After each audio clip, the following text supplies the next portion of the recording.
ಈ ದಾಖಲಾತಿ ಒಳಗೂ ಸರ್ವಜ್ಞರು ಹುಟ್ಟಿದ್ದು ಮಾಸೂರು ಅಂಬಲೂರು ಅಂತಾನೆ ಹೇಳ್ತತಿ. ಅವ್ರು ಏನ್ ಹೇಳ್ತಾರ ಅಂದ್ರ ಈ ಅಂಬಲೂರು ಅಂತ ಏನೈತಲ್ಲ, ಈಗ ಅಲ್ಲಿ ಒಂದು ಅಬಲೂರು ಅಂತ ಐತಿ, ಅಂಬಲೂರನ್ನೇ ಅದಾವ ಅಂತ ಹೇಳ್ತಾರ. ಆದ್ರೆ ಭಾಷಾ ಛಂದಸ್ಸಿನ ಪ್ರಕಾರ ಒಂದು ಛಂದಸ್ಸಿನ ಒಂದು ಇದು ಐತಲ್ಲ, ರೂಲ್ ಅಂಡ್ ರೆಗ್ಯುಲೇಷನ್ ಅದಾವಲ್ಲ, ಈ ಅನುಸ್ವಾರ ವಿಸರ್ಗ ಅಂತ ಬರ್ತಾವ. ಅಂದ್ರೆ ಅಹ ಅಂತ. ಈಗ ಅಂಬಲೂರು ಅನ್ನೋದು ಅದಿರೋದು ಅಬ್ಬಲೂರು ಇದ್ದದ್ದು ಅಬ್ಲೂರು ಆಗೈತಿ. ಅದು ಭಾಷೆಯ ವಿಜ್ಞಾನದ ಪ್ರಕಾರ ಅದು ಕರೆಕ್ಟ. ಆದ್ರೆ ಅಂಬಲ ಇದ್ದದ್ದು ಅಬಲ ಆಗಂಗಿಲ್ಲ. ಅಂದ್ರೆ ರುಸ್ವ ಮೈನಸ್ ಆಗಿ ಊರು ಅದು ಶಬ್ದ ಹುಟ್ಟಂಗಿಲ್ಲ ಅಂತ. ಆ ಭಾಷಾಜ್ಞಾನದ ಪ್ರಕಾರನ ಅಕಾರ್ಡಿಂಗ್ ಟು ಭಾಷಾಜ್ಞಾನದ ಪ್ರಕಾರ ಹೋದ್ರೂ ಸಹಿತ ಅಂಬಲೂರು ಅಬ್ಲೂರು ಆಗಂಗಿಲ್ಲ. ಇವರು ಯಾರು ತ್ರಿಪದಿ ರೂಪದಲ್ಲಿ ಯಾರು ತದ್ವಿರುದ್ಧವಾಗಿ ವಚನಗಳನ್ನು ಹೇಳ್ತಾರ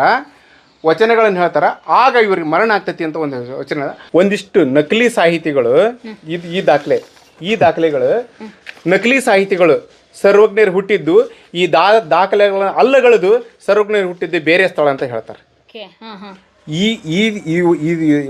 ಇದು ಒಂದು ರೂಲ್ಸ್ ಪ್ರಕಾರ ಗಣಗಳ ಪ್ರಕಾರನೇ ಸರ್ವಜ್ಞ ವಚನಗಳು ಉತ್ತಂಗಿ ಚೆನ್ನಪ್ಪರು ಮಾಡ್ಯಾರ. ಈ ಪದ್ಧತಿ ಬಿಟ್ಟು ಯಾವ್ದಾರ ಒಂದು ವಚನ ಲಾಸ್ಟಿಗೆ ಸರ್ವಜ್ಞ ಅಂತ ಹೇಳಿದಪ್ಪ ಅಂದ್ರ ನನ್ನಂತ ಮೂರ್ಖನ ಯಾರಲ್ಲ, ನಕಲಿ ಅಂತ. ಇದು ನೋಡ್ರಿ, ಈ ಪದ್ಧತಿ ಒಳಗಿರ್ಬೇಕು. ಯಾರ್ಯಾರ ಸರ್ವಜ್ಞರ ವಚನ ಹೇಳಲಿ, ಯಾವುದೇ ತಗೊಳ್ಳಿ, ಈ ಪದ್ಧತಿ ಒಳಗಿದ್ದ ಮಾತ್ರ ಸರ್ವಜ್ಞರ ವಚನಗಳು. ಅದ್ರ ಜೊತೆಗೆ ಇದ್ರ ಬಗ್ಗೆ ದಾಖಲಾತಿ ಐಕ್ಯ ಆಗಿದ್ದು ಇವರ ಅಕ್ಕರಿಗೆ ಇವರಿಗೆ ಒಂದು ದೇವರ ವರ ಇರೋದ್ರಿಂದ ಇವರು ಯಾರು ತ್ರಿಪದಿ ರೂಪದಲ್ಲಿ ಯಾರು ತದ್ವಿರುದ್ಧವಾಗಿ ವಚನಗಳನ್ನು ಹೇಳ್ತಾರ ಆಗ ಇವ್ರಿಗೆ ಮರಣ ಆಗ್ತೈತಿ ಅಂತ ಒಂದು ವಚನ. ಅವ್ರ ಅಕ್ಕ ಇಲ್ಲಿ ಒಂದು ಹೊರಕೇರಿಯಿಂದ ಮುಸಲ್ಮಾನರ ಮನೆ ಇದೆ. ಆ ಮನೆಯಲ್ಲಿ ನಮ್ಮ ಹಳ್ಳಪ್ಪ ಮಿಸ್ಟರ್ ಸಂಶೋಧನೆ ಮಾಡಿದ ಪ್ರಕಾರ ದುಂಡೆ ಇರ್ತಕ್ಕಂಥ ಕಲ್ಲು, ಹಾಸಿಗಲ್ಲು ಮತ್ತು ದುಂಡಿ ಕಲ್ಲು ಸಿಕ್ಕತಿ. ಆ ಸಿಕ್ಕ ಒಂದು ಇದನ್ನು ಮಾಡಿ ಆ ಅಕ್ಕ ಹಿಂಡಿ ಅರಿಯುವಾಗ ಅವರ ಮರ್ಮಾಂಗ ಅವ್ರಿಗೆ ಕಾಣ್ತತಿ, ಯಾರಿಗೆ? ಸರ್ವಜ್ಞರಿಗೆ. ಆಗ ನೀನು ಸೀರೆ ಸೆರಗನ್ನು ನೀಟಾಗಿ ಇಟ್ಕೊಳ್ಳುವಂಥ ಒಂದು ವಚನ ಹೇಳ್ತಾರೆ. ಆ ಹೇಳಿದಾಗ ಅದೇ ರೂಪದಲ್ಲಿ ತ್ರಿಪದಿ ರೂಪದಲ್ಲಿ ಸರ್ವಜ್ಞರಿಗೆ ಅಕ್ಕ ಉತ್ತರ ಕೊಡ್ತಾಳ. ಉತ್ತರ ಕೊಟ್ಟಾಗ ಸರ್ವಜ್ಞರ ವಚನ ತ್ರಿಪದಿ ರೂಪದಲ್ಲಿ ಯಾರು ಅವರಿಗೂ ತದ್ವಿರುದ್ಧವಾಗಿ ವಚನ ಹೇಳ್ತಾರ ಅವಾಗ ಇವರು ಮರಣ ಆಗ್ತೈತಿ ಅಂತಂದು ಒಂದು ಶಾಪ ಇರೋದ್ರಿಂದ ಅವಾಗ ಅವರಿಗೆ ಮರಣ ಆಗ್ತೈತಿ. ಮರಣ ಆದಾಗ ಅವರ ದೇಹ ಎಲ್ಲ ಛಿದ್ರ ಆಗ್ತೈತಿ. ಆ ಛಿದ್ರ ಆದಾಗ ಊರಿನ ಗ್ರಾಮಸ್ಥರೆಲ್ಲ ಹಿರಿಯರು ಸೇರಿಕೊಂಡು ಇವರ ದೇಹವನ್ನೇ ಕ್ರೋಢೀಕರಿಸಿ ಇಲ್ಲಿ ದಫನ ಮಾಡ್ತಾರೆ. ಇದು ದಫನ ಮಾಡಿದ್ದು ಗಚ್ಚಿನಿಂದ ಮಾಡಿದ್ದಾರೆ. ಇದು 18 ಫೂಟ್ ಹಿಂಗೈತಿ, ಹಿಂಗೆ 20 ಫೂಟ್ ಐತಿದೆ. ಇದು ನಾವು ಮೊನ್ನೆ ಅಳತೆ ಮಾಡಿದ್ವಿ. ಇದೆಲ್ಲ ಪೂರ್ತಿ ಸಂಪೂರ್ಣ ಗಚ್ಚಿನಿಂದ ಮಾಡಿದ್ದೈತಿ. ಇದು ನಾವು ಈಗೇನು ಇದು ಮಾಡಿಲ್ಲ. ಅದಕ್ಕೆ ಸರ್ಕಾರ ಮುಂದೆ ಏನಾದರೂ ಉತ್ಕಲನ ಮಾಡಿದರೂ ಸಹ, ಏನಾದರೂ DNA ಮಾಡಿದರೂ ಸಹ ಅವ್ರಿಗೆ ತೊಂದರೆ ಆಗಬಾರ್ದು ಅಂತಂದು ನಾವು ಇದನ್ನು ಹಳೆಯದನ್ನು ಯಾವ ಥರದ್ದು ನಾವು ಮುಟ್ಟಿಲ್ಲ. ಈಗ ನಮ್ಮ ಗ್ರಾಮ ಪಂಚಾಯತಿ ಅಧ್ಯಕ್ಷರು ಮತ್ತು ಸರ್ವ ಸದಸ್ಯರು, ಊರು ನಾಗರಿಕರು, ಹಿರಿಯರು ಸೇರಿಕೊಂಡು ಇದನ್ನು ನಾವು ಸ್ವಲ್ಪ ಆಧುನೀಕರಣ ಮಾಡಿದ್ದೀವಿ. ಮುಂದೆ ಸರ್ಕಾರ ಯಾವ ರೀತಿ ಎಚ್ಚೆತ್ಕೊಂಡು ಸರ್ವಜ್ಞರ ಬಗ್ಗೆ ಅವ್ರು ಹೇಳಿದಂಥ ವಚನಗಳು, ಅವರ ಕುರುಗಳು ಮುಂದಿನ ಪೀಳಿಗೆಗೆ ಉಳಿಬೇಕನ್ನೋ ಆಸೆ ಈ ನಾಡಿನ ಜನರದಾಗೈತಿ, ಕನ್ನಡಿಗರ ಆಸೆ ಆಗೈತಿ. ಸರ್ಕಾರ ಯಾವ ರೀತಿ ಉಳಿಸ್ತೋ ಅಥವಾ ಬಿಡ್ತೋ ಕಾದು ನೋಡ್ಬೇಕಾಗೈತಿ. Okay, super sir. ತುಂಬ ಖುಷಿ ಆಯಿತು ಇಲ್ಲಿಗೆ ಬಂದು. ಯಾಕೆಂದರೆ ತುಂಬ ಸಮಗ್ರವಾದ ಮಾಹಿತಿಯನ್ನು ನಮ್ಮ ಡಿಜಿಟಲ್ ಮಾಧ್ಯಮದ ವೀಕ್ಷಕರಿಗೆ ನಿಮ್ಮ ಮುಖಾಂತರ ತಿಳಿಸೋದಾಯಿತು. ಯಾಕೆಂದರೆ ಒಂದು ವಿಕಿಪೀಡಿಯಾ ಆಗಲಿ, ಒಂದು ಗೂಗಲ್ನ ಸರ್ಚ್ ಮಾಡಿದಾಗ ಸರ್ವಜ್ಞನ ಬಗ್ಗೆ ತುಂಬ ಕನ್ಫ್ಯೂಷನ್ ಇದೆ, ತುಂಬ ಗೊಂದಲಗಳಿದೆ, ಏನೇನೋ ಊಹಾಪೋಹಗಳಿದೆ. ಅದಕ್ಕೆ ದಾಖಲಾತಿ ಸಮೇತ ತುಂಬ ಜನ ಹೇಳ್ತಿದ್ರು ನಾವು ಹಾವೇರಿಗೆ ಪ್ರವಾಸ ಮಾಡ್ತಿದ್ದೀವಿ ಅಂದಾಗ ಸರ್ವಜ್ಞನ ಊರು ಇದೇ ಊರು ಮೇಡಮ್, ಒಂದು ಸರ್ತಿ ಭೇಟಿ ನೀಡಿ. ಅಲ್ಲೂ ಕೂಡ ಸಂಶೋಧಕರಿದ್ದಾರೆ, ತಿಳಿದವರಿದ್ದಾರೆ, ಸಾಹಿತಿಗಳಿದ್ದಾರೆ, ಅದ್ರ ಪರವಾಗಿ ಹೋರಾಟ ಮಾಡಿದವರಿದ್ದಾರೆ ಅಂತ ಹೇಳಿದಾಗ ನಮ್ಮ ವೀಕ್ಷಕರ ಒತ್ತಾಯದ ಮೇರೆಗೆ ನಮಗೂ ಕೂಡ ಸಾಹಿತ್ಯದ ಬಗ್ಗೆ ಅಭಿರುಚಿ ಇರೋದ್ರಿಂದ ಸರ್ವಜ್ಞನ ಊರಿಗೆ ಬಂದು ಸರ್ ಏನೋ ತೆಗಿತಾ ಇದ್ದಾರೆ ಮೇಡಮ್. ಇದು 1935 ಪುಸ್ತಕ. ಇದು ಎರಡನೇ ಪುಸ್ತಕ. ಇದು ಎರಡಣೆ ಅಂದ್ರೆ 1 ರೂಪಾಯಿಗೆ 16 ಅಣೆ, ಒಂದು 100 ಪೈಸೆಕ್ಕೆ 16 ಅಣೆ. ಅವತ್ತಿನ ಅಂದ್ರೆ 1 ಅಣೆ ಅಂದ್ರೆ ಎಷ್ಟಾತ್ರಿ ಮೇಡಮ್? ನೋಡಿ, ಇವೆಲ್ಲ 1696 6 ಪೈಸೆ, 6 ಕಾಲ್ ಪೈಸೆ ನೋಡಿ ಮೇಡಮ್. ಇದು ಎಲ್ಲ ಸರ್ವಜ್ಞರ ಕಾಲಮಾನ ಪುಸ್ತಕ ಎಲ್ಲ ನಾವು ಸಂಗ್ರಹ ಮಾಡಿದ್ವಿ. ಉತ್ತಂಗಿ ಚೆನ್ನಪ್ಪಂದು ಮತ್ತೆ ಅವು ಪ್ರೂಫ್ಗಳು ಸರ್ ಅವು ತೋರಿಸು. ಇದೇ ಆಧಾರದ ಮೇಲೆ ಎಲ್ಲ ಸ್ಟಡಿ ಮಾಡ್ತಿರೋದು ಇವಾಗ. ಹೌದು. ಈಗ ತಪ್ಪು ಸಂದೇಶ ಕೊಡಬಾರ್ದಲ್ರಿ ಮೇಡಮ್. ಈಗ ಇದನ್ನ ಸರ್ವಜ್ಞನ ವಚನಗಳು ಒಂದು ಕನ್ನಡ ಸಾಹಿತ್ಯ ಪರಿಷತ್ತು ಪ್ರಿಂಟ್ ಹಾಕೈತಿ. ಆದ್ರೆ ಮೂಲ ಪ್ರತಿ ಬೇಕಲ್ಲ, ಅದಕ್ಕೆ ನಿಮಗೆ ಮೂಲ ಪ್ರತಿ ನಿಮಗಷ್ಟ ತೋರಿಸ್ತಾ ಇದಾವೆ, ಬೇರೆ ಯಾರಿಗೆ ತೋರಿಸಿಲ್ಲ ಅದನ್ನ. ಇದು ಮೈಸೂರು ಪಾರ್ಲಿಮೆಂಟ್ ಸೆಕ್ರೆಟರಿಗಳು ಇರ್ತಾರೆ, ಅದು ನಮ್ಮ ತಾಲೂಕಿನವರು ಇರ್ತಾರೆ. ಅದು ಯಾರಂದ್ರೆ ಶಿಕ್ಷಣ ಮಂತ್ರಿಗಳು ಜಿ ಬಿ ಶಂಕರ್ ಅವರು ಶಿಕ್ಷಣ ಮಂತ್ರಿ ಇದ್ದಾಗ ಈ ಸರ್ವಜ್ಞರ ಮೇಲೆ ಅಭಿಮಾನ ಇಟ್ಕೊಂಡು 1963ರಲ್ಲಿ ಮಾಸೂರಿಗೆ ಬಂದು ಒಂದು ಸರ್ವಜ್ಞರ ವಾಚನಾಲಯ ಉದ್ಘಾಟನೆ ಮಾಡ್ತಾರೆ. ಓ ಅವಾಗ್ಲೇನೆ. ಓಕೆ, ನೋಡ್ಬೋದು ಅವಾಗಿಂದು. ಎಲ್ಲಿ ಸಿಕ್ತು, ಎಲ್ಲಿ ಕಲೆಕ್ಟ್ ಮಾಡ್ಕೊಂಡ್ರಿ? ಅಲ್ಲಿ ಡೇಟ್ ಇದೆ, ಕೇಳಬೇಡ್ರಿ ನೀವು. 4/6/63. ನಿಮಗೆ ಅಷ್ಟ ತೋರಿಸ್ತಾ ಅದು, ಬೇರೆ ಯಾರಿಗೆ ತೋರಿಸ್ತಾ ಇಲ್ಲ. ಓಕೆ. ಆಮೇಲೆ ಇನ್ನೊಂದು ಮೇಡಮ್, 75ನೇ ಅಲ್ಲ 4ನೇ ಶತಮಾನೋತ್ಸವದ್ದು. ಇದು 4ನೇ ಶತಮಾನೋತ್ಸವ ಆಚರಣೆ ಹೆಂಗೈತೆ ಮೇಡಮ್ ಇದು? ಹೇಳಿ ನೀವು ಹೇಳಿ. ನಿಮಗೆ ಅಷ್ಟ ತೋರಿಸ್ತಾ ಕೆ ಎಸ್ ನಾಗರತ್ನಮ್ಮ ಅಂತಂದು ಕರ್ನಾಟಕ ವಿಧಾನಸಭಾ ಅಧ್ಯಕ್ಷರು ಇರ್ತಾರೆ. ಅವರು ಮತ್ತು ಇನ್ನುಳಿದಂಥ ಅವರ ಸಚಿವ ಸಂಪುಟವನ್ನ ಮತ್ತ ಇಲ್ಲಿ ಮಾಸೂರಿ ಕರೆ ಕಳಿಸಿ 1975ರಲ್ಲಿಯೇ ಒಂದು ಸರ್ವಜ್ಞ ಶತಮಾನೋತ್ಸವವನ್ನು ಅಲ್ಲೇ ಸರ್ಕಾರನ ಮಾಡಿ ಅವರು ಸಂಪೂರ್ಣವಾಗಿ ಇಲ್ಲಿ ಮಾಸೂರಿಗೆ ಬಂದು ಅನೇಕ ಕಾರ್ಯಕ್ರಮಗಳನ್ನು ಕೊಡ್ತಾರೆ. ಇವರು ಯಾರು ಇದ್ರಾಗ ಜೀವಂತವಾಗಿ ಉಳಿದಾರಂದ್ರೆ ಧಾರವಾಡ ದಕ್ಷಿಣ ಲೋಕಸಭಾ ಸದಸ್ಯರು ಆದಂತ IG ಸನ್ನಿಧಿಯವರು, ಧಾರವಾಡದವರು IG ಸನ್ನಿಧಿಯವರು ಮಾತ್ರ ಉಳಿದಾರ.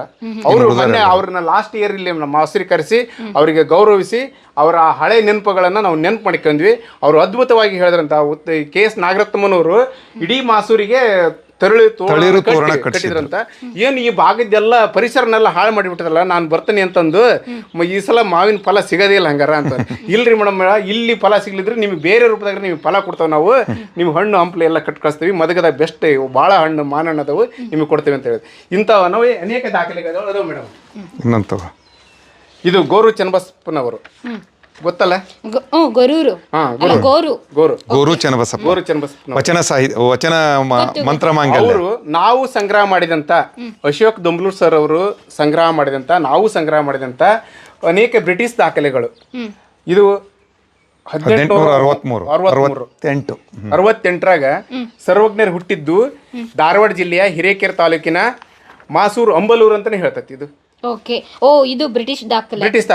ಎಷ್ಟನೇ ಇಸ್ವಿ ಇದು? 1868. ಅಂದ್ರೆ ಸ್ವಾತಂತ್ರ್ಯ ಬರಕ್ಕಿಂತ ಮುಂಚೆ. ಯಾವ ದಾಖಲೆ ಇದು? ಕೆನರಸ್ ಬ್ರಿಟಿಷ್ ದಾಖಲೆ ನೋಡಿ. Okay. Political anthology Indian antiquary. ಇದು ಎಷ್ಟನೇ ಇಸ್ವಿ? 1874. 1874.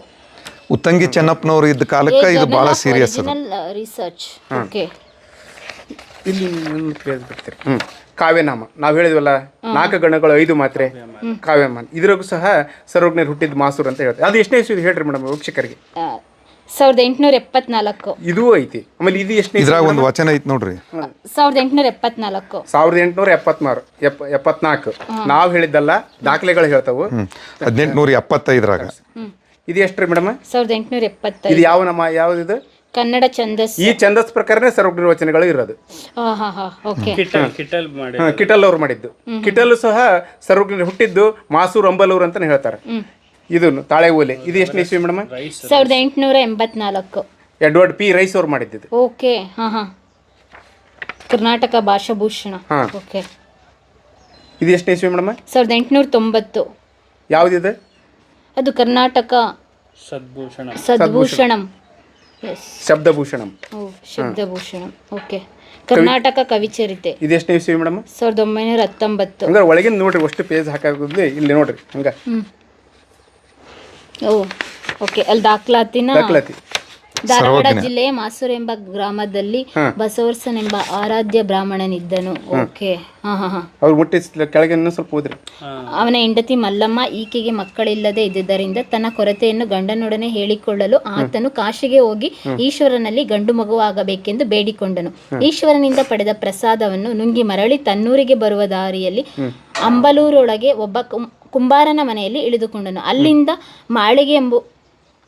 ಮಾಳಿಗೆ ಎಂಬುವಳ್ಳಿ ಮೋಹಗೊಳ್ಳಲು ಅವಳು ಗರ್ಭಿಣಿಯಾಗಿ ಸರ್ವಜ್ಞನನ್ನು ಹಡೆದಳು. ಅಂಬಲೂರು. ಇದು ನೋಡ್ರಿ, ಕರ್ನಾಟಕ ಕವಿಚರಿತೆ. ಇದು ಎಷ್ಟನೇ ಇಸ್ವಿ ಮೇಡಮ್? 1929. ಇದು ಅದೇ ದಾಖಲಾತಿ ಹೇಳ್ತೈತಿ. ಇವರು ಆರ್ ನರಸಿಂಹಾಚಾರ್ಯರು ಉತ್ತಂಗಿ ಚೆನ್ನಪ್ಪರ ಹಿರಿಯರು ಇವ್ರ ಪ್ರೇರಣೆಯಿಂದನೇ ಉತ್ತಂಗಿ ಚೆನ್ನಪ್ಪನವರು ಇಲ್ಲಿ ಕ್ಷೇತ್ರ ಕ್ಷೇತ್ರ ಕಾರ್ಯ ಮಾಡಿದ್ರು. ಇವರು ಮೈಸೂರು ಮಹಾರಾಜರ ವಿದ್ವಾಂಸರು. ಇವರು ಆರ್ ನರಸಿಂಹ ಅವರು ಆಸ್ಥಾನದಲ್ಲಿ ವಿದ್ವಾಂಸರಾಗಿದ್ದರು. ನರಸಿಂಹಾಚಾರ್ಯ ಇವ್ರ ಪ್ರೇರಣೆ ಉತ್ತಂಗಿ ಚೆನ್ನಪ್ಪರಿಗೆ ಇವರು ಪುಸ್ತಕ ಎಲ್ಲ ಮಾಡಿ ಇವ್ರ ತಕ್ಕ ದುಡ್ಡು ಇಲ್ದಾಗ ಇವ್ರು 50 ರೂಪಾಯಿ ಕೊಟ್ಟಾರೆ ಅವತ್ತಿನ ಕಾಲಕ್ಕೆ. ಉತ್ತಂಗಿ ಚೆನ್ನಪ್ಪರಿಗೆ 50 ರೂಪಾಯಿ ಅಂದ್ರೆ ಈಗ ಅಯ್ಯೋ ಅದೀಗ ಅದು ಒಂದು 5 ಲಕ್ಷ ರೂಪಾಯಿ ಸಮ. 50 ರೂಪಾಯಿ ಕೊಟ್ಟಾರೆ. ಫಲಪುಷ್ಟ ಕೊಟ್ಟು 50 ರೂಪಾಯಿ ಕೊಟ್ಟಾರೆ ನರಸಿಂಹಾಚಾರ್ಯ. ಕನ್ನಡ ಲಿಟ್ರೇಚರ್ ಇದು. ಇದು ಎಷ್ಟನೇ ಇಸ್ವಿ ಮೇಡಮ್? 1921 ರೈಸ್ ಬರ್ದಿರೋದು. ಓಕೆ. ಇದು ಈಗೇನು ಕನ್ನಡ ಓದಿದ್ರಲ್ಲ ಅದೆಲ್ಲ ಹಿಸ್ಟ್ರಿ ಇದೆಲ್ಲ ಇದೆ. ಓಕೆ. ತ್ರಿವೇಣಿ ಒಳಗೆ ಇದಾಯ್ತು. ಇದು ಎಷ್ಟು 1929 ಇವೆಲ್ಲವೂ ಅದೇ ದಾಖಲೆಗಳು. ಓಕೆ. ಎಪಿಯೋಗ್ರಫಿ ಇಂಡಿಯಾ. ಓಕೆ. 1957 ಸರ್ವಜ್ಞನ ವಚನಗಳು. ಒಂದಿಷ್ಟು ನಕಲಿ ಸಾಹಿತಿಗಳು ಈ ದಾಖಲೆಗಳು ನಕಲಿ ಸಾಹಿತಿಗಳು ಸರ್ವಜ್ಞರು ಹುಟ್ಟಿದ್ದು ಈ ದಾಖಲೆಗಳನ್ನ ಅಲ್ಲಗಳದು ಸರ್ವಜ್ಞರು ಹುಟ್ಟಿದ್ದು ಬೇರೆ ಸ್ಥಳ ಅಂತ ಹೇಳ್ತಾರೆ. ಈ ದಾಖಲಾತಿ ಒಳಗೂ ಸರ್ವಜ್ಞರು ಹುಟ್ಟಿದ್ದು ಮಾಸೂರು ಅಂಬಲೂರು ಅಂತ ಹೇಳ್ತತಿ. ಅವ್ರು ಏನ್ ಹೇಳ್ತಾರ ಅಂದ್ರ ಈ ಅಂಬಲೂರು ಅಂತ ಏನೈತಲ್ಲ, ಈಗ ಅಲ್ಲಿ ಒಂದು ಅಬಲೂರು ಅಂತ ಐತಿ, ಅಂಬಲೂರನ್ನೇ ಅದವು ಅಂತ ಹೇಳ್ತಾರ. ಆದ್ರೆ ಭಾಷಾ ಛಂದಸ್ಸಿನ ಪ್ರಕಾರ ಒಂದು ಛಂದಸ್ಸಿನ ಒಂದು ಇದು ಐತಲ್ಲ, ರೂಲ್ ಅಂಡ್ ರೆಗ್ಯುಲೇಷನ್ ಅದಾವಲ್ಲ, ಈ ಅನುಸ್ವಾರ ವಿಸರ್ಗ ಅಂತ ಬರ್ತಾವ. ಅಂದ್ರೆ ಅಹ ಅಂತ. ಈಗ ಅಂಬಲೂರು ಅನ್ನೋದು ಅದಿರೋದು ಅಬ್ಬಲೂರು ಇದ್ದದ್ದು ಅಬ್ಲೂರು ಆಗೈತಿ. ಅದು ಭಾಷೆಯ ವಿಜ್ಞಾನದ ಪ್ರಕಾರ ಅದು ಕರೆಕ್ಟ. ಆದ್ರೆ ಅಂಬಲ ಇದ್ದದ್ದು ಅಬಲ ಆಗಂಗಿಲ್ಲ. ಅಂದ್ರೆ ರುಸ್ವ ಮೈನಸ್ ಆಗಿ ಊರು ಅದು ಶಬ್ದ ಹುಟ್ಟಂಗಿಲ್ಲ ಅಂತ. ಆ ಭಾಷಾಜ್ಞಾನದ ಪ್ರಕಾರನ ಅಕಾರ್ಡಿಂಗ್ ಟು ಭಾಷಾಜ್ಞಾನದ ಪ್ರಕಾರ ಹೋದ್ರೂ ಸಹಿತ ಅಂಬಲೂರು ಅಬ್ಲೂರು ಆಗಂಗಿಲ್ಲ. ಇದು ಒಂದು ರೂಲ್ಸ್ ಪ್ರಕಾರ ಗಣಗಳ ಪ್ರಕಾರನೇ ಸರ್ವಜ್ಞ ವಚನಗಳು ಉತ್ತಂಗಿ ಚೆನ್ನಪ್ಪರ ಮಾಡ್ಯಾರ. ಈ ಪದ್ಧತಿ ಬಿಟ್ಟು ಯಾವ್ದಾರ ಒಂದು ವಚನ ಲಾಸ್ಟಿಗೆ ಸರ್ವಜ್ಞ ಅಂತ ಹೇಳಿದಪ್ಪ ಅಂದ್ರ ನನ್ನಂತ ಮೂರ್ಖನ ಯಾರಲ್ಲ, ನಕಲಿ ಅಂತ. ಇದು ನೋಡ್ರಿ ಈ ಪದ್ಧತಿ ಒಳಗಿರ್ಬೇಕು. ಯಾರ್ಯಾರ ಸರ್ವಜ್ಞರ ವಚನ ಹೇಳಿ ಯಾವುದೇ ತಗೊಳ್ಳಿ, ಈ ಪದ್ಧತಿ ಒಳಗಿದ್ದ ಮಾತ್ರ ಸರ್ವಜ್ಞರ ವಚನಗಳು. ಹೆಂಗೆ ಸರ್ ನಾವು 8th 9th 10th ಅಲ್ಲಿ ಒಂದೊಂದು ತ್ರಿಪದಿಗಳು ಗಣಗಳು ಮತ್ತೆ ಅದನ್ನ ಷಟ್ಪದಿ ಬಾಮಿನಿ ಷಟ್ಪದಿ ಎಲ್ಲ ನೆನ್ಪಿಡ್ಕೊಳ್ಳೋಷ್ಟೊಳಗಡೆ ನಮಗೆ ಕಷ್ಟ ಆಗ್ತಿತ್ತು. ಒಂದನ್ನೇ ಅವ್ರು ಅಷ್ಟೊಂದು ಬರ್ದಿದಾರಲ್ಲ, ನಿಜವಾಗ್ಲೂ ಎಷ್ಟು ಸರ್ವಶ್ರೇಷ್ಠ ಕವಿ ಅವರು. ಓಕೆ. ನಮ್ಮರೊಬ್ರು ಎಸ್ ಮಲ್ಲಿಕಾರ್ಜುನಪ್ಪನವರು ಅಂತಂದು ಅಸತೋಮಂ ಸದ್ಗಮಯ. ನಾವು ಇಂಥ ದಾಖಲೆಗಳನ್ನು ಇನ್ನೂ ಅವಾಗ ಇಷ್ಟು ದಾಖಲೆಗಳು ಕೂಡಿದ್ದಿಲ್ಲ. ಅವನ್ ಸ್ವಲ್ಪ ನಮ್ಮ ಕೈಗೆ ಎಷ್ಟು ಅದಾವ ಅಷ್ಟೇ ಅವ್ರಿಗೆ ಕೈ ಕೊಟ್ಟು ಪುಸ್ತಕ ರೂಪ ಮಾಡಿದಾರ. ಬಹಳ ಅದ್ಭುತವಾಗಿ ಮಾಡಿದಾರ. ನೀವು ಸಮಯ ಸಿಕ್ಕಾಗಿದ್ದು ಮನೆಯಾಗಿದ್ದು ಓದ್ಬೇಕು. ಬರ್ರಿ ಅಷ್ಟು ಬರ್ರಿ ಕಡೆ ಮೇಡಮ್ ಅವ್ರಿಗೆ ಕೊಡಲ್ಲ. ನಂದು ಒಂದು ಪ್ರಶ್ನೆ ಮಲ್ಸಣ ಹೇಳ್ರಿ. ಈಗ ಇಷ್ಟೆಲ್ಲ ಸರ್ವಜ್ಞಂದು ಭಾಳ ಜನ ಪತ್ರಿಕೆದವರು, ಕವಿಗಳು, ಸಾಹಿತಿಗಳು ಬಂದರು ಹೋದರು. 12 ವರ್ಷ ಆಯ್ತು ನಮ್ಮದು ಸರ್ವಜ್ಞ ಪ್ರಾಧಿಕಾರ ಆಗಿ. ಇವತ್ತು ಗಮನ ಹರಿಸಿ ಸರ್ಕಾರ, ಕಾಂಗ್ರೆಸ್ ಇರ್ಬೋದು, BJP ಇರ್ಬೋದು, JDC ಯಾವುದೋ ಪಕ್ಷ ಇರಲಿ, ಈ ತಾಲೂಕಿಗೆ ಯಾವುದಾದ್ರೂ ಒಂದು ಪಕ್ಷ ಗೆಲ್ಲಲೇಬೇಕು. ಹೋದರೆ ಗೆದ್ದಂಥ ಒಬ್ಬ ನಾಯಕ ಇಡೀ ತಾಲೂಕಿಗೆ ಒಬ್ಬ ತಂದೆ ಸ್ಥಾನದಾಗ ಅವ್ರು ಇರ್ತಾರೆ. ಅವರು ಇದು ಒಂದೇ ತಾಲೂಕು ಆಗಿರೋದ್ರಿಂದ, ನಮಗೆ ಅಬಲೂರು ಮಾಸೂರು ಒಂದೇ ತಾಲೂಕು ಆಗಿರೋದ್ರಿಂದ ನಾವು ಎರಡನ್ನೂ ಗಣನೆಗೆ ತಗೊಂಡು ಗೊಂದಲ ಬೇಡ, ಎರಡಕ್ಕೂ ಸಮನಾಗಿ ಅನುದಾನ ತಗೊಂಬಂದು ನಾವು ಪ್ರಾಧಿಕಾರ ಪ್ರಾರಂಭ ಮಾಡ್ತೇವೆ ಅನ್ನಕತ್ತಿ 12 ವರ್ಷ ಆಯ್ತು. ಇಲ್ಲಿವರೆಗೂ ಯಾವುದೋ ₹1 ದುಡ್ಡು ಬಂದಲ್ಲ. ಇದು ಬರೀ ಮಾತಾಡೋದು, ಪ್ರೂಫ್ಗಳನ್ನು ಹುಡುಕೋದು, ಎವಿಡೆನ್ಸ್ ಹುಡುಕ್ಯಂತ ಹೋಗೋದು ಇದಾಕತ್ತು. ಏನಾದರೂ ಸರ್ಕಾರದ ಗಮನಕ್ಕೆ ತರೋಂಥ ಕೆಲಸ ನೀವೇನಾದರೂ ಮಾಡ್ತಿರೋ ಅಥವಾ ನಿಮ್ಮದು ವರದಿ ಅಷ್ಟನ ಅನ್ನೋದು ನಮಗೆ ಗೊತ್ತಾಗ್ಬೇಕ್ರಿ ಮೇಡಮ್ ಅವರೇ. ಇದು ಸಂಬಂಧಪಟ್ಟ ಇಲಾಖೆಗಳಾಗಿರ್ಬೋದು, ಅಧಿಕಾರಿಗಳಿಗಾಗಿರ್ಬೋದು ಈ ವಿಡಿಯೋನ ಖಂಡಿತ ತಲುಪಿಸ್ತೀವಿ. ಯಾಕೆಂದರೆ ನಾವು ಕರ್ನಾಟಕಕ್ಕೆ ಸಂಬಂಧಪಟ್ಟಿದಂದರೆ ಟ್ರಾವೆಲ್ ಮಾಡೋಕ್ಕೆ ಸ್ಟಾರ್ಟ್ ಆಗಿ 2 ವರ್ಷ ಆಯಿತು. ಉದಾಹರಣೆಗೆ ಕಿತ್ತೂರು ರಾಣಿ ಚೆನ್ನಮ್ಮನ ಅರಮನೆ ಆಗಿರ್ಬೋದು, ಸಂಗೊಳ್ಳಿ ರಾಯಣ್ಣನ ಸಂಬಂಧಪಟ್ಟಿದ್ದ ವಿಷಯಗಳಾಗಿರ್ಬೋದು, ಈ ರೀತಿಯಾಗಿ ಅನೇಕ ಬೇರೆ ಬೇರೆ ರೀತಿಯ ಮಾಹಿತಿಗಳನ್ನೆಲ್ಲ ಸಂಗ್ರಹ ಮಾಡಿದ್ದು ನಮ್ಮ ವರದಿಯ ಫಲಾನುಭವವಾಗಿ ಕೆಲವೊಂದು ಡೆವಲಪ್ಮೆಂಟ್ ಆಗ್ತಾ ಇದೆ, ಇಲ್ಲ ಅಂತ ಹೇಳಲ್ಲ. ಅದು ನಾನು ಹೇಳ್ಕೊಂಡ್ರೆ ಅದು ಅತಿಶಯೋಕ್ತಿ ಆಗುತ್ತೆ ಯಾವ್ಯಾವ ಡೆವಲಪ್ಮೆಂಟ್ ಆಗ್ತಾ ಇದೆ ಅಂತ ಹೇಳಿ. ಕೆಲವೊಂದು ಕವಿಗಳ ಮನೆ ಹೆಂಗೆ ಬಿದ್ದೋಗಂಗಾಗಿತ್ತು. ನಾವು ಒಂದು ವಿಡಿಯೋ ಮಾಡಿದ ಮೇಲೆ ಅದಕ್ಕೆ ಒಂದು ಸರ್ಕಾರದವರು, ಆ ಊರಿನವರೆಲ್ಲ ಒಂದು ಆ ಕವಿ ಮನೆಯನ್ನು ಒಂದು ಗಣನೆಗೆ ತಗೊಂಡು ಮನೇನ ಮತ್ತು ಯಥಾವ ಸ್ಥಿತಿಯಾಗಿ ಕಾಪಾಡ್ಕೊಳ್ಳೋ ಅಂಥ ಒಂದು ಸುವ್ಯವಸ್ಥೆ ಮಾಡಿದ್ದಾರೆ. ಉದಾಹರಣೆಗೆ KS ನರಸಿಂಹಮೂರ್ತಿ ಅವ್ರದ್ದು ಕಿಕ್ಕೇರಿ, ಮೈಸೂರು ಮಲ್ಲಿಗೆ ಬರೆದಿರೋರು. ಅದೇ ರೀತಿಯಾಗಿ ನಾವು ಪ್ರತಿಯೊಂದು ಊರಿಗೆ ಬಂದಾಗಲೂ ಕೂಡ ನಾವು ಗಮನ ಹರಿಸೋದು, ಯಾಕಪ್ಪ ನಮ್ಮ ಜನರಲ್ಲಿ ಆಗಿರ್ಬೋದು, ನಮ್ಗೆ ಅನ್ಸೋದು ಏನು ಗೊತ್ತಾ, ಈ ಊರಿಗೆ ಕಾಲಿಟ್ಟಾಗ ಈ ಊರಿನಲ್ಲಿ ಅಷ್ಟು ಪ್ರಜ್ಞಾವಂತರಿದ್ದಾರೆ, ಯುವ ಸಮುದಾಯ ಇದೆ, ಅದ್ರ ಜೊತೆಗೆ ನಿಮ್ಮೂರಲ್ಲಿ 12,000 ಮಂದಿ ಇದ್ದಾರೆ ಅಂತ ಹೇಳಿದರು. ಒಂದು ತಾಲೂಕಿನ ವೋಟ್ ಪವರ್ ನಿಮ್ಮಲ್ಲಿ ಇರುತ್ತೆ.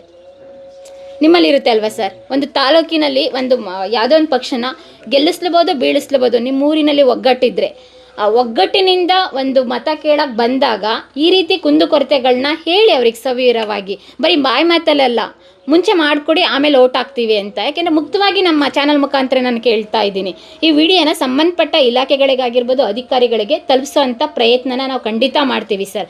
ಮೀಡಿಯಾ ಕೆಲಸನೇ ಅದು.